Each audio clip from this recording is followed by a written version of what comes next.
Hi, Stan Morrical from Morrical Financial Service coming to you today from our offices here in beautiful Burlingame, California, with views of the San Francisco Airport and San Francisco Bay.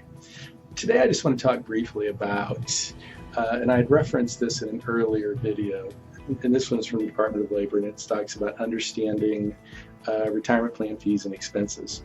And one of the obligations as a plan sponsor or as a member of a committee or an individual overseeing a plan is to only pay reasonable and prudent expenses. But what are that? What is that? I mean, because there's so many different ways that you can be charged, I thought I would just quickly touch on that today. And as you're probably all aware, I mean, many years ago, and I thought it was a good idea, it was mandated that retirement plans issue fee disclosures.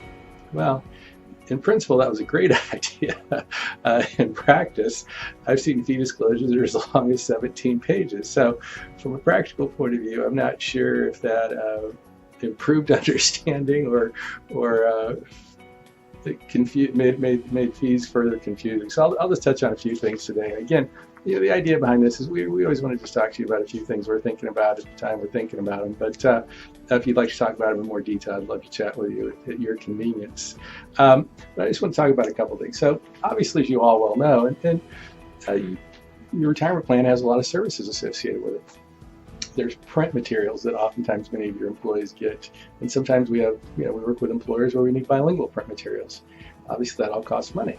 There's web access. A lot of people use web access, but a lot of people still don't, believe it or not. There's the investment management component of it.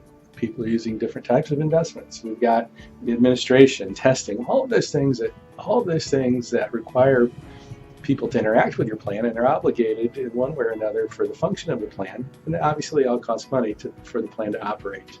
How do those plans get paid, or how do those fees get paid?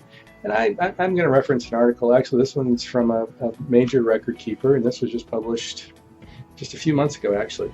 And one of the things that they talk about is bill fees. Sometimes some of you are writing checks for certain fees that you're receiving.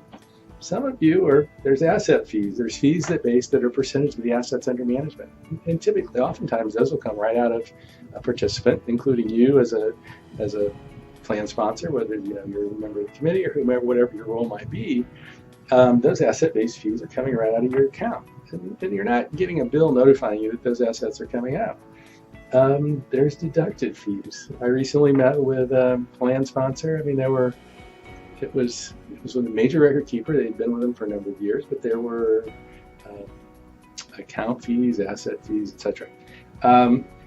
And oftentimes these get paid through revenue sharing arrangements. And those are fees that are built into the plan. So when you're thinking about how that dollar, from the time it gets deferred, flows into paying for all these services and which little box they might get allocated to help pay for all those services, it can be a bit daunting sometimes.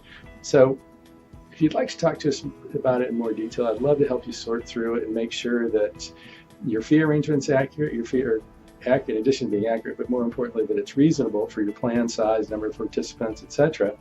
And we can identify what your current plan is being charged, and we can also look at alternatives if you're interested in that. But if you haven't looked at it in a while, it's probably worthwhile to take a look.